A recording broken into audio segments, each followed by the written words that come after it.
एक छोटे से गांव में आरव नाम का एक लड़का रहता था। वो बहुत ही साधारण परिवार से था, लेकिन उसके सपने बहुत बड़े थे। समस्या सिर्फ एक थी, वो बहुत आलसी था।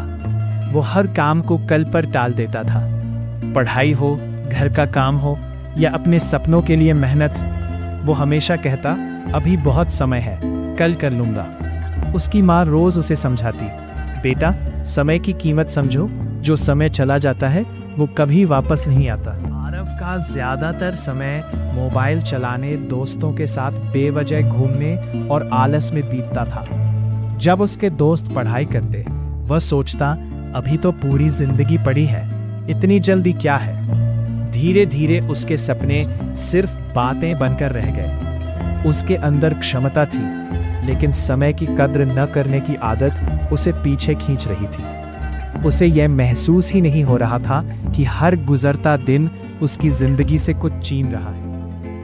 एक रात आरव बहुत देर तक मोबाइल चलाता रहा। रात काफी हो चुकी थी। थका हुआ वो बिस्तर पर लेट गया और जल्दी ही गहरी नींद में चला गया। लेकिन उस रात कुछ अलग होने वाला था। उसे एक अजीब सपना आया। सपने में उसने खुद को एक पुराने अंधेरे कमरे में खड़ा पाया। कमरे की दीवार पर एक बहुत बड़ी घड़ी लगी थी।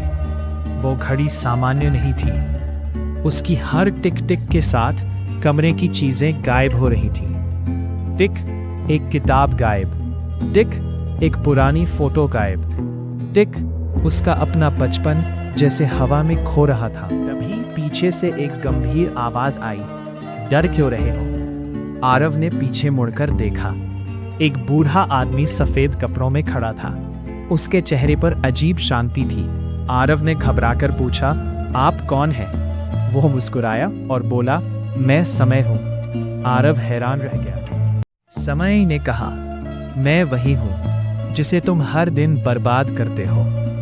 घड़ी फिर चली, टिक, और इस बार आरव की एक याद गायब हो गई। उसकी बचपन की हंसी, माँ के साथ बिताया समय, दोस्तों के साथ के पल, सब धीरे धीरे मिटने लगे। आरव की आंखों में आंसू आ गए। वह बोला, रुक जाइए, ये सब मत लीजिए।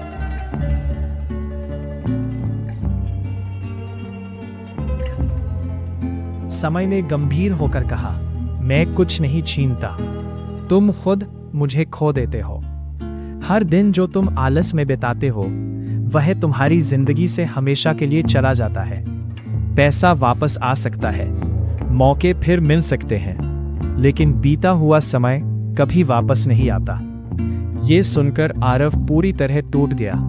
उसे पहली बार एहसास हुआ कि वह अपनी ही जिंदगी बर्बाद कर रहा था। अचानक उसकी आंख खुली। सुबह हो चुकी थी। सूरज की हल्की रोशनी खिड़की से उसके कमरे में आ रही थी। वो पसीने में था। उसने दीवार पर लगी घड़ी को देखा। टिक टिक। अब हर आवाज उसे एक चेतावनी जैसी लग रही थी। वो समझ चुका था, ये सिर्फ सपना नहीं था, ये एक संदेश था। उस दिन से आरव बदल गया। उसने मोबाइल का समय कम कर दिया। वो सुबह जल्दी उठने लगा, पढ़ाई करने लगा, अपने सपनों के लिए मेहनत करने लगा। अब जब भी उसे आलस आता, उसे वो सपना याद आ जाता। वो खुद से कहता, आज का समय ही मेरी सबसे बड़ी दौलत है। धीरे धीरे उसकी आदतें बदल गईं और आदतों के साथ उसकी जिंदगी भी। कुछ साल बाद वही आरव जो कभी समय बर्बाद करता था, अब एक सफल इंसान बन चुका था। वो एक बड़े मंच पर खड़ा था। सामने सैकड़ों लोग बैठे थे।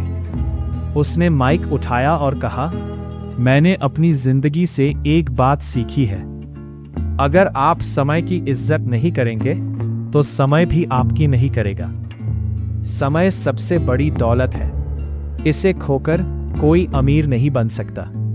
पूरा हॉल तालियों से गूंज उठा और आरव मुस्कुरा रहा था, क्योंकि अब उसने सच में समय की कीमत समझ ली थी।